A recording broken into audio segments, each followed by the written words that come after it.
Hey guys, welcome back to Home Artly. I'm back with another DIY, and for today's DIY, I'm going to be making a wooden serving tray with handles because I've seen a ton that have like the handles sort of built on. I'm not making that kind because those are super complicated, and today's DIY is going to be super simple. Before I start any DIY, what I like to do is do a quick Google search or like a Pinterest search, Etsy, just to see what's out there and just to get some inspiration as well. So that's what I did. I did a quick Google search, and of course Crate & Barrel, Anthropology, all of those sort of came up, and I realized really quickly that serving trays are expensive. Like the good wooden ones, the solid wooden ones, they're really expensive, and yeah, I'm not trying to spend that kind of money on a serving tray. So I decided to run to my local Home Depot, and I was checking out the prices of wood, and I was like, okay, now I see why these things are so expensive. So right off the bat, I knew I wasn't going to go with like a solid wood because solid wood costs a little bit more than other types of wood like plywood, or I forget what that other kind of wood is called. It's like that IKEA stuff. But not to bash IKEA. I love IKEA.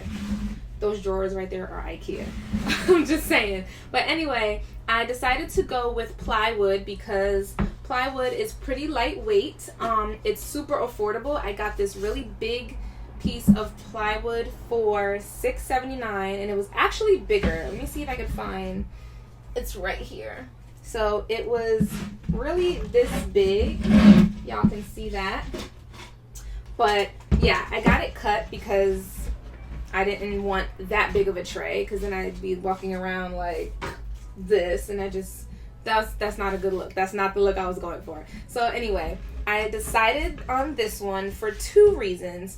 It was super affordable, and it was so pretty, like the variation of like the wood and the grain, and I don't know what you call it, but just these little circles.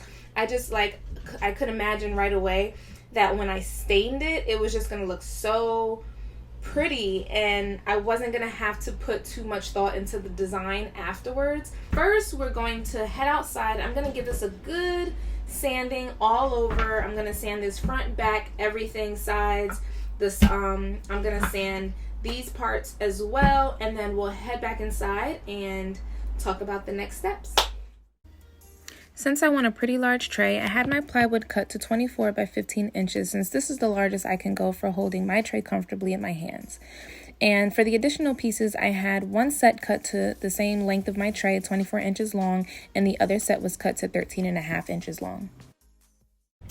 Alright, I'm back inside, and I have sanded all of my wood pieces. I used 180 grit sandpaper, and it worked beautifully. I got such nice, smooth results. So I'm never really sure about the type of sandpapers. I used 220 before, and it just seemed like a struggle. So I was like, all right, this time I'm going to get a lower number, because I think the lower number means that it's got more grit to it. And I think that was the case here. It worked out perfectly.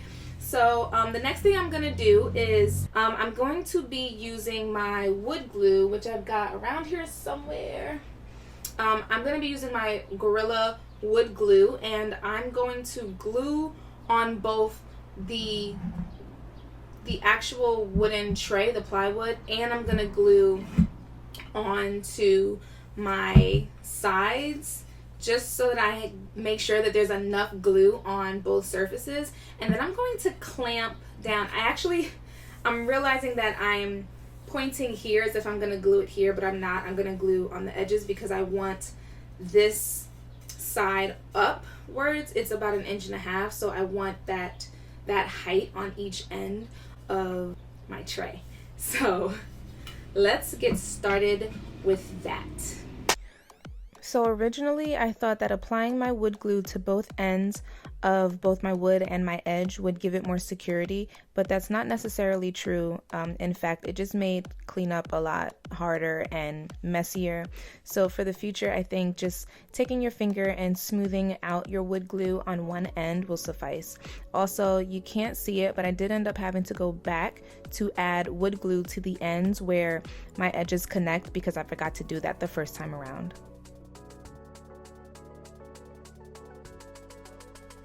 Also, I just want to mention that since I don't have corner clamps, I ended up using my C-clamps, which was a tad bit of a struggle, but it held on enough for the wood to cure before I removed them. I will be investing in some corner clamps really soon for future DIYs. Once my glue had fully dried, I gave the entire tray a good sanding. For this, I used my electric sander with 100 grit sandpaper. I decided to use 100 grit because I realized that I needed to shave some of the wood off where my ends didn't exactly line up as perfectly as I wanted them to.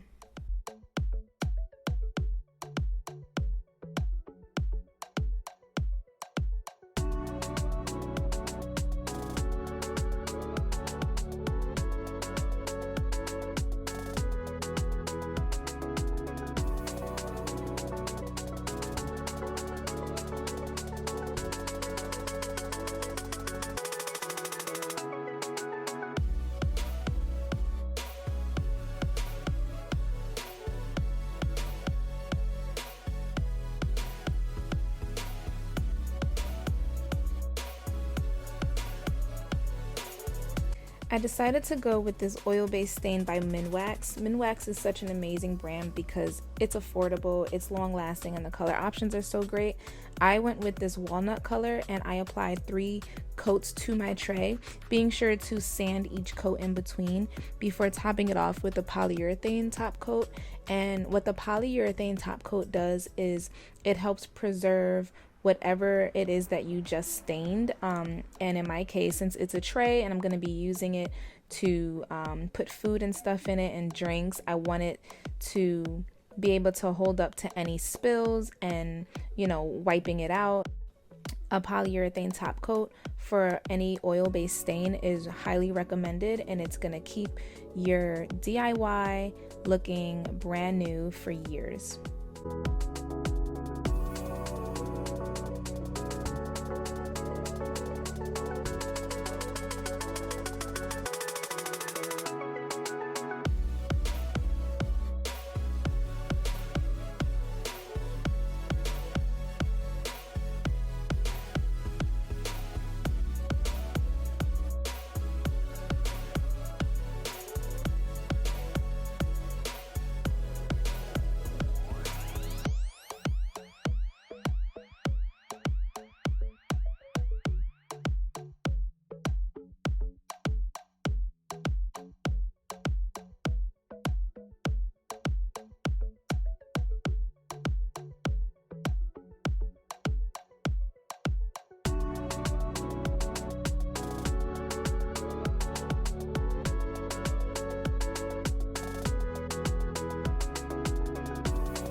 Towards the end, my tray still felt a bit incomplete.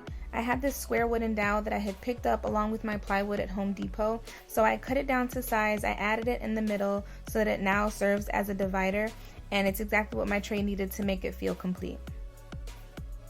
For the handles, I went with these 3.5-inch farmhouse style handles.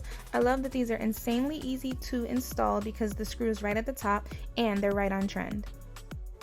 I'm really happy with the way my serving tray turned out, and I especially love that it was so affordable to make. The entire tray cost under $25. That compared to the one that I had my eye on, which cost $171, is huge savings in my book. I will link all of the information in the description box below.